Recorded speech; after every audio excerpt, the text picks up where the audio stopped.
ให้มาได้ประมาณตัวนี้เลยเนาะไม่ต้องซีเรียสกับส่งนะทุกคนเลยไม่ต้องเบิ่งเลยเพราะมันมี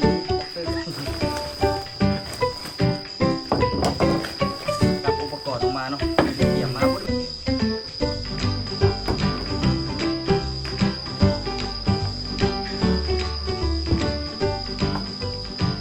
ทุกคนสบายดีตอน 12 โมงเนาะอุ้ยตู้ยังไม่ได้ปิดเถอะ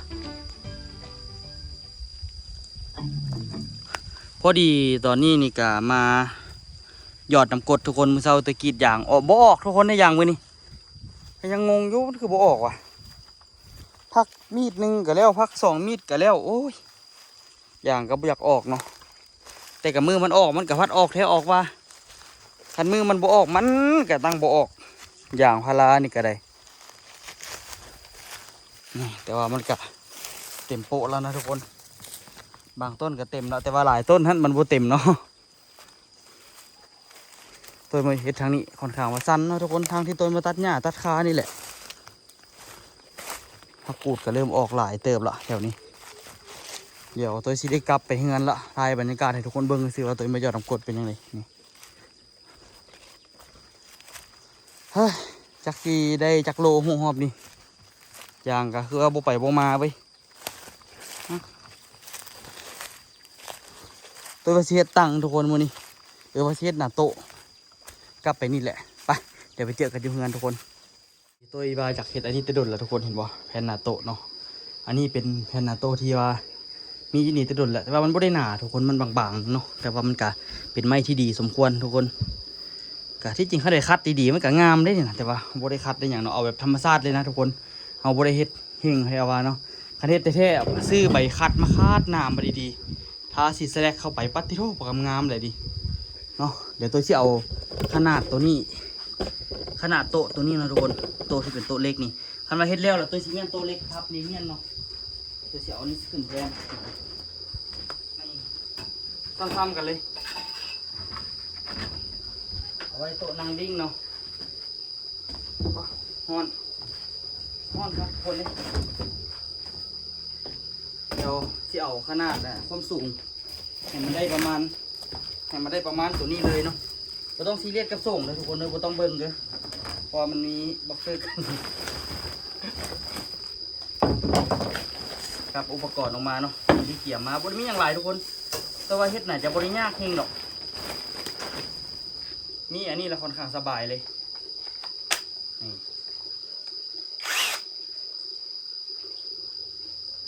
โอ้สุดก่อนลืมอนามัยทุกคนเลย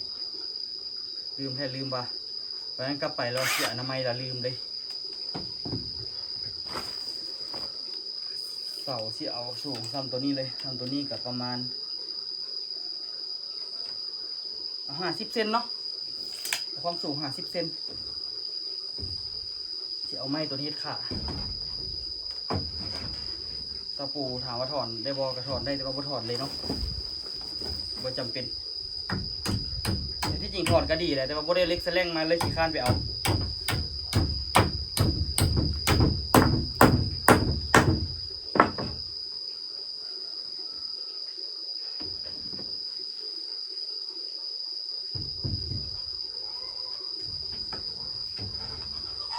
เมื่อตัวนึงก็ย่างตัวนึงมาตะปูนี่ก็ได้ถอนสัก2 อัน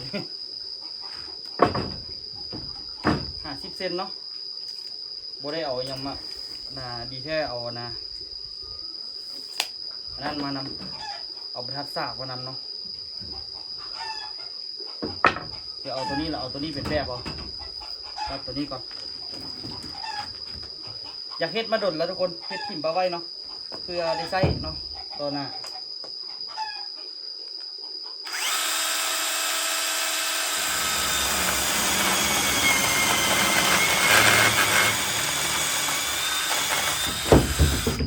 ไม้ก็เอาไม้เศษอยู่นี่แหละทุกคนน่าจะเป็นไม้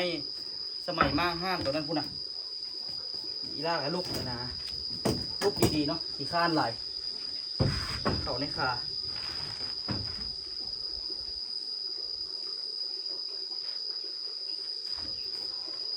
เอาอย่างใหม่เหรอ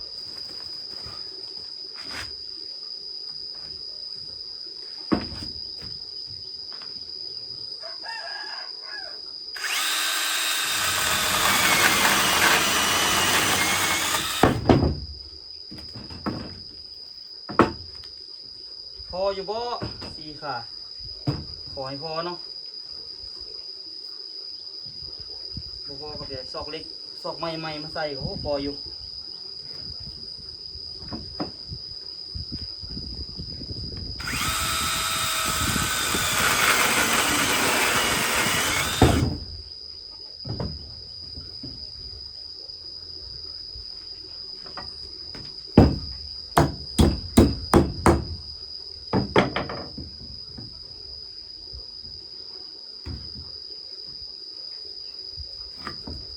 เหลือเขากองฟื้นเนาะ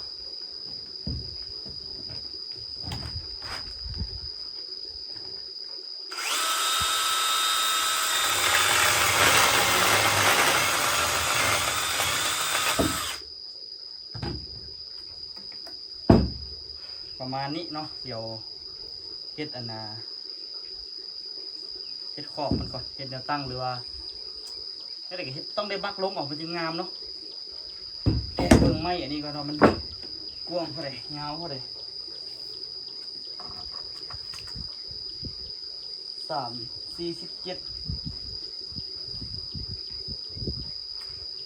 10 เซน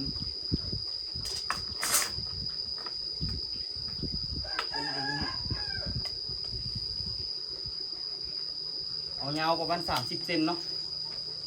เฮ็ดยาว30 เซนแล้วก็เอาตั้งแล้วก็ตอกเลยผมมีอย่างยากเนาะเป็นโตนี่ง่าย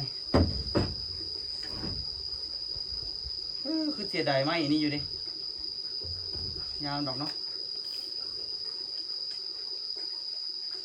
น่ะ30มันก็บ่ได้ใส่หลายเฮงหรอกก็ใส่อันนี้2 อันแล้วก็ตัวยาวเนาะสำคัญ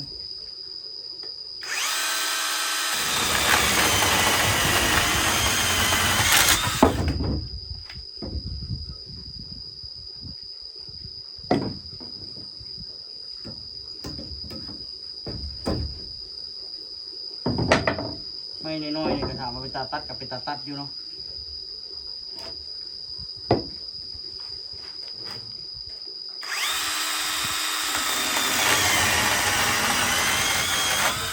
เพราะว่าตั้งแต่มีอันเลื่อยตัวนี้ชีวิตดีทุกคนเลย ดีเลย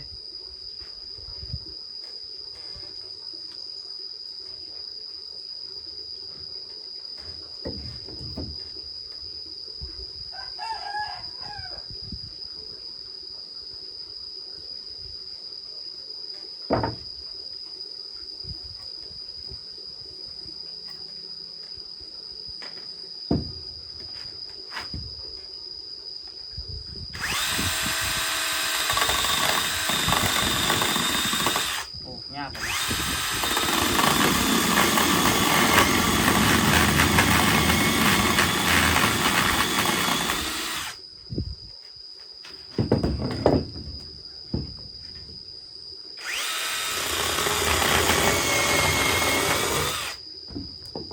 เห็นบ่ชีวิตดีแท้ดีว่ะเฮ็ดอันนี้ก็แสนจะง่ายทุกคนเลยง่ายแสนง่าย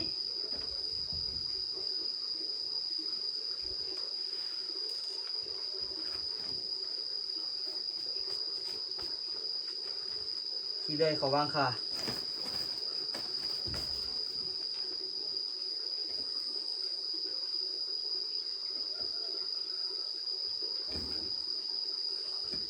มื้อนี้ตัวบ่เมื่อยหลายทุกคนแต่ละมื้อมันไม่เมื่อยเนาะบ่เมื่อยหลายก็เลยมาเฮ็ดอันนี้ก่อน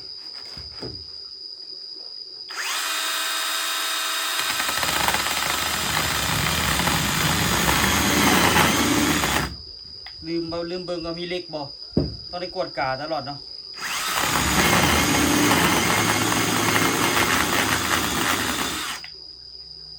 จะประมาณนี้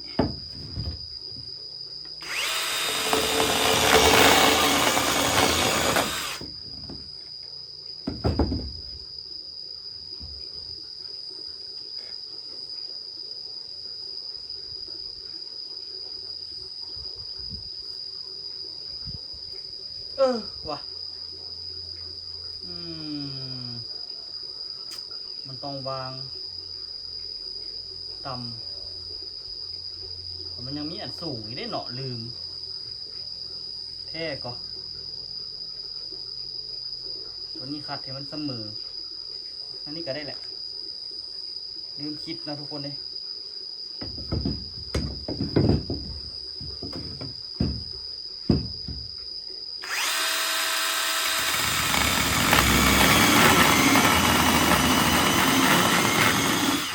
กะเอาก็ได้ประมาณมันละ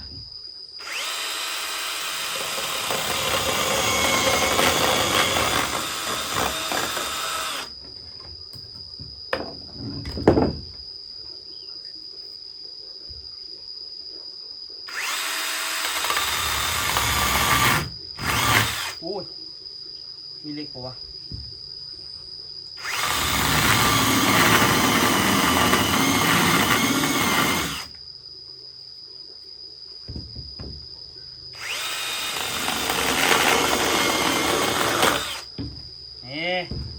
เรียบร้อยเนาะออกอันนี้ใส่บาททีนี้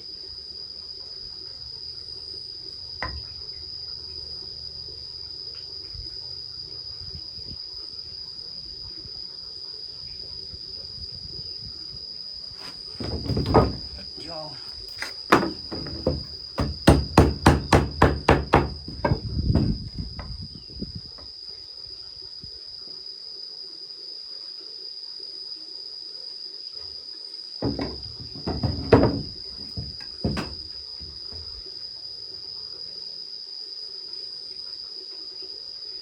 เพื่อว่าเฮ็ดอันนี้มันกับมีความสุขดีเลยมันบ่ได้อย่างหลายเนาะต้องเฮ็ดเท่ากับเฮ็ดไปในซ้ำที่เราเฮ็ดได้นี่แหละ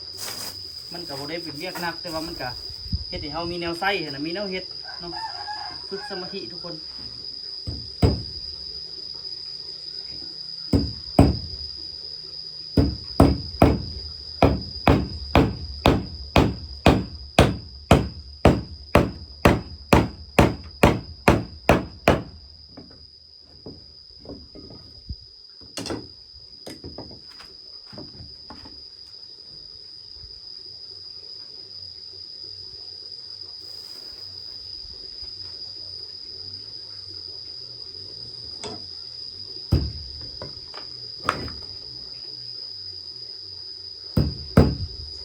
บางทีตัวเฮ็ดอันตากเครื่องน้องด้วยเอาไม้ไผ่เฮ็ดจังหน่อย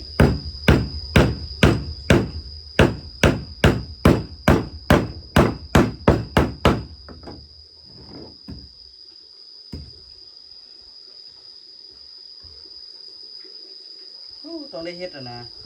แนวข้ามขามันอีกมองมันบุแข็งแหงเดี๋ยวซอกไม่อย่างมาข้ามกันเลยอันนี้บุเป็นปัญหาหรอกแล้วล่ะ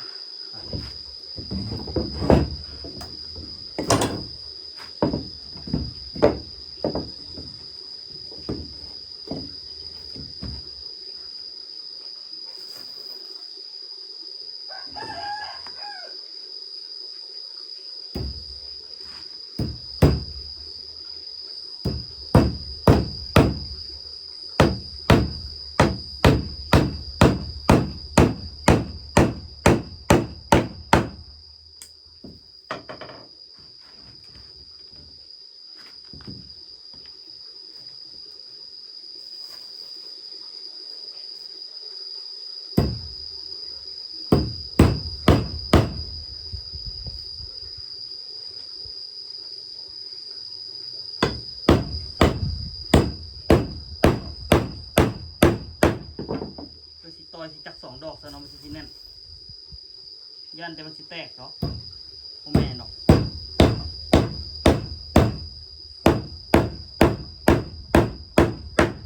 ข้างละ2 ดอกมันสิแน่นดีเนาะ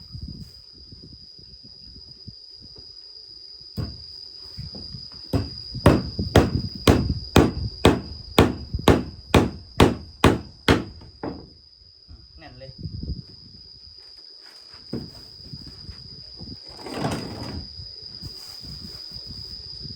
อยากจับขามันน้ำนะรู้สึกว่าจำเป็นไป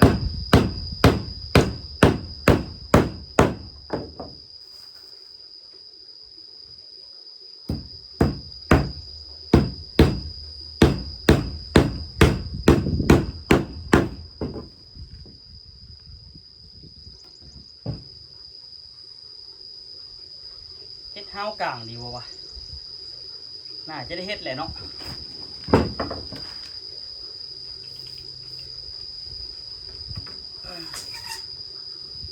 แมต50เอาแมต30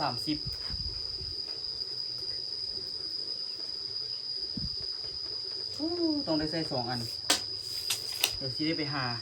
ไม้ก่อนเพราะไม้ตัวนี้มันขนาดยาวมันต้องเอาความสูงเสมอกันเนาะเพราะว่าคันบ่เสมอกันสิยุ่งเนาะเดี๋ยวไปซอกไม้ดีกว่า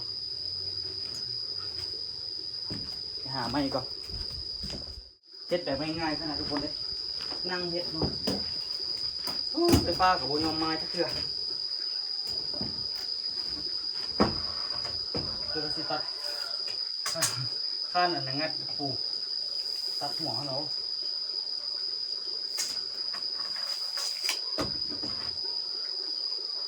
ข้านก็คือสิได้งัดเราปานนี้เนาะ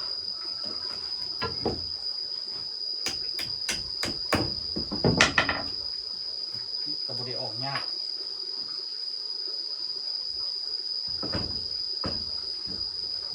เรื่องนี้สียากเนาะอันนี้มีแต่ไม้เก่าทั้งนั้นทุกคนที่ตัวเอามาเห็ดเนาะเป็นไม้ใหม่โบเวนไม้เส้นโดยเฉพาะอีกเห็นไม้เหลือไส้เนาะทุกคนกองที่เป็นละประโยชน์หน้าโต๊ะนี่กันอาจจะโบเป็นหน้าโต๊ะเลยซ้ำโธ่แข็งแท้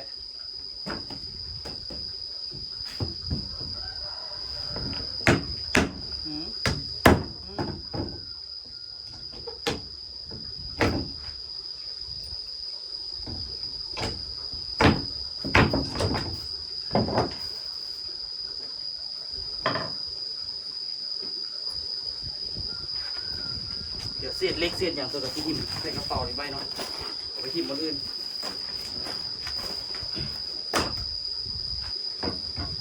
ตัดเดือนทีไล่ออกอ่ะ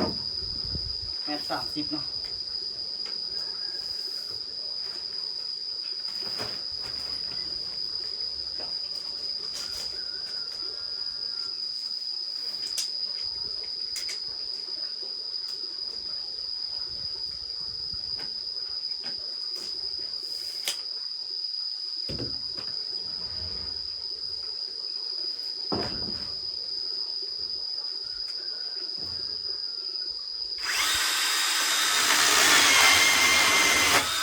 ชีวิตดี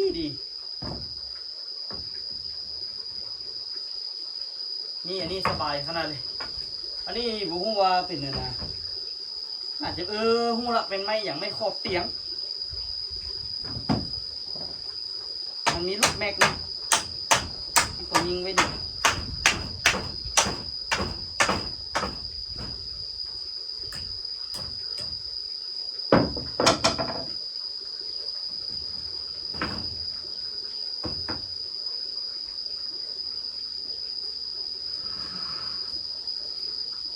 เดี๋ยวตัวที่ตอกกันนะข้างๆของทุกคนเพราะว่า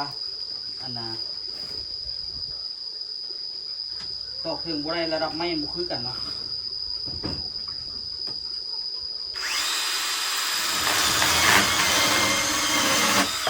บ่ต้องเสียวขาเลยเพราะว่าเอาตัวออกข้างอยู่โอเคละเดี๋ยวตัวที่ตอกข้างกันนี่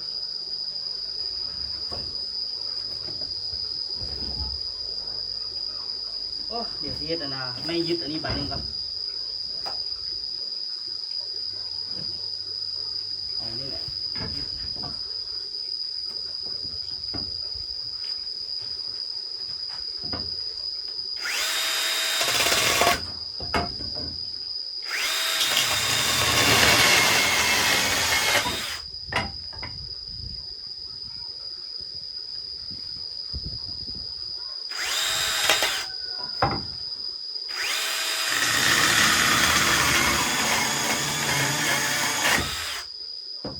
เกือบเล็กตะปู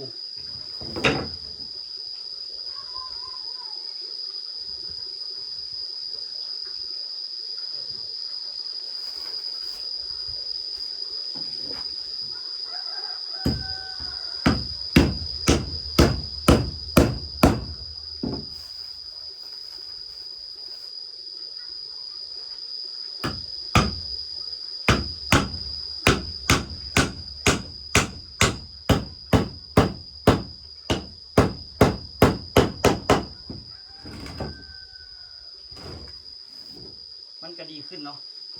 จากเขาตอกแล้ว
พอใส่ได้นะทุกคนจับเศษไม้นั่นอันนี้มาใส่พอแต่ได้เป็นนาโตะก็พอแล้วเนาะไม่ต้องซีเรียสหลายเนาะกับความงาม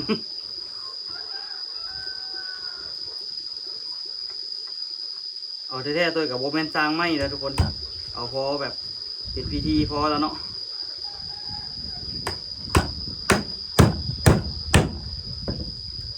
คิดแบบว่าเอาใส่งานได้แท้สินะโอเคละเนาะพอใจละ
ไม่กระแตกเบิดนะทุกคน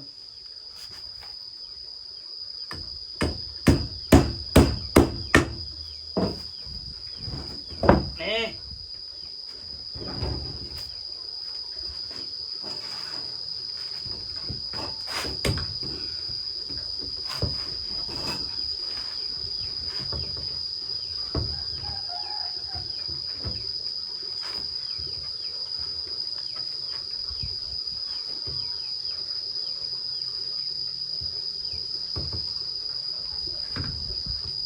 เดี๋ยวตัวสีแปลงไม่ห้ามให้มันเพียงก่อนเนาะเพราะว่า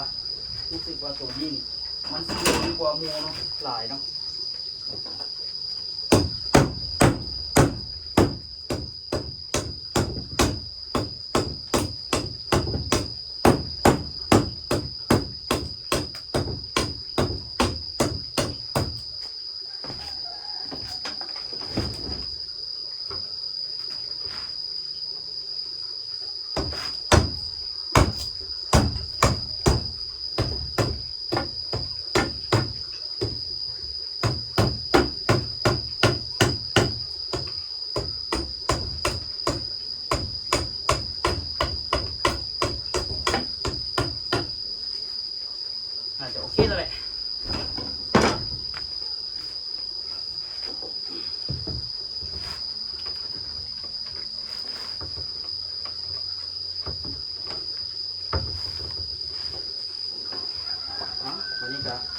ยึดตะปูเนาะ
กาย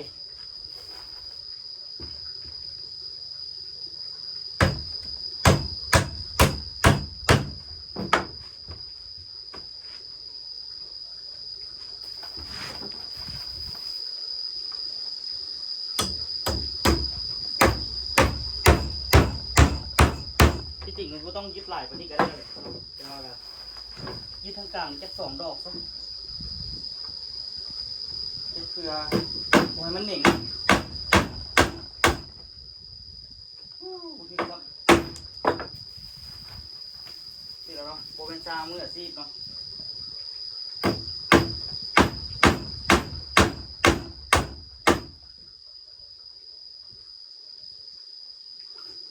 ลืมประคานตัวนี้ไม่มันน้อย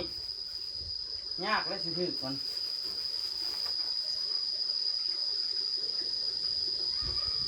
ความมือใส่ความมือสิล้วนๆเนาะเด้อเชียร์ดูเด้อวันนี้เด้อ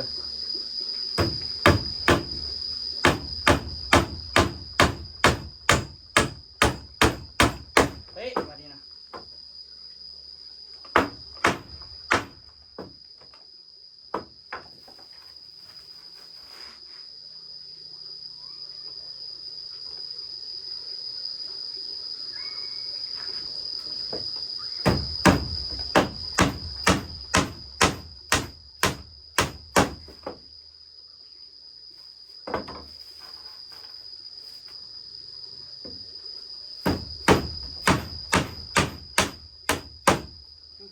ได้แล้ว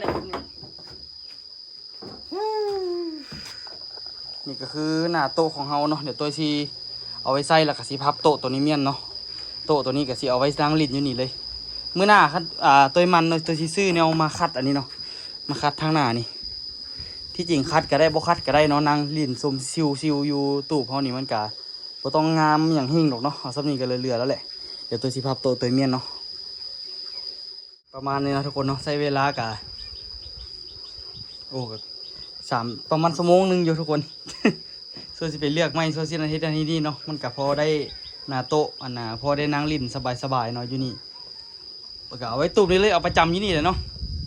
เดี๋ยวมื้อหน้าเซตตั้งนะทุกคนเซตอันน่ะเก้าอี้เนาะไว้อันน่ะไว้นั่งเนาะอยากได้จักอยู่นี่มีตัง2 หน่วยแล้วอยากได้อีกจัก6 หน่วยเนาะ6หรือว่า4ก็ได้เนาะอยากได้เพิ่มอีกจัก4 หน่วยเนาะเอามาไปนั่งอ้อมอยู่นี่ซิวๆนะทุกคนมือหน้าก็สิเฮ็ดไม้จากไม้ไผ่ตัวนี้เนาะสุ่มไผ่ตัวนี้สิได้เอาลงหมดเพราะว่าสิได้ปลูกยางละเบิ่งก่อนมื้อนี้สิทันบ่คันบ่ทันนี่ก็คือสิอันนี้นะทุกคนคันบ่ทันก็คือสิเฮ็ดจากอันน่ะไม้ตัวนี้ไปก่อนเนาะไปเดี๋ยวค่อยๆเฮ็ดทุกคนได้อันน่ะสั้นวางเครื่องเนาะสั้นวางพวกอุปนาพวกแป้งนัวพวกน้ำปลาพวกเครื่องปรุงนะทุกคนตัวสิเฮ็ดไปแจกนั่นแล้วก็เสียตังไว้นั่งแหละว่าแล้วตัวก็สิเอาเครื่องปรุงเอาอย่างมาปะไว้นี่เลยเนาะเดี๋ยวอาจจะเป็นคลิปต่อไปนะทุกคนเราจะชิมาเฮ็ดค่อยๆสอบแซมแล้วก็อาจจะได้มาเฮ็ดคอนเทนต์อยู่ทั้งตูบนี่เนาะเพราะว่าดนแห้งแล้วทุกคนเนาะตูบเดี๋ยวมันสิเหงาเนาะพอได้มาเฮ็ดนี่เดี๋ยวเมื่อหน้าสิเอาอย่างมาคัดซะเนาะอันนี้หน้าโต๊ะนี่เนาะสิหานะมาคัดอันนี้คือกันตัวสิเอานะแผ่นคัดมาคัดเนาะหลังจากคัดแล้วตัวสิเอาสีสแลกท่าในนึงเนาะพอให้มันงามๆในนึงหน้าโต๊ะเฮา อันนี้มันอยากขี้ไล่โพดเนาะมันเก่าเนาะคือว่าอะไรไม่หนามันเก่ามันขี้ไล่เนาะอันกระดาษทรายคัดเอาสแลกทาโอ้แจมเลยทุกคนไปเป็นไงไว้เจอกันคลิปหน้าทุกคนสำหรับคลิปนี้บ๊ายบายทุกคนสบายดีเด้อ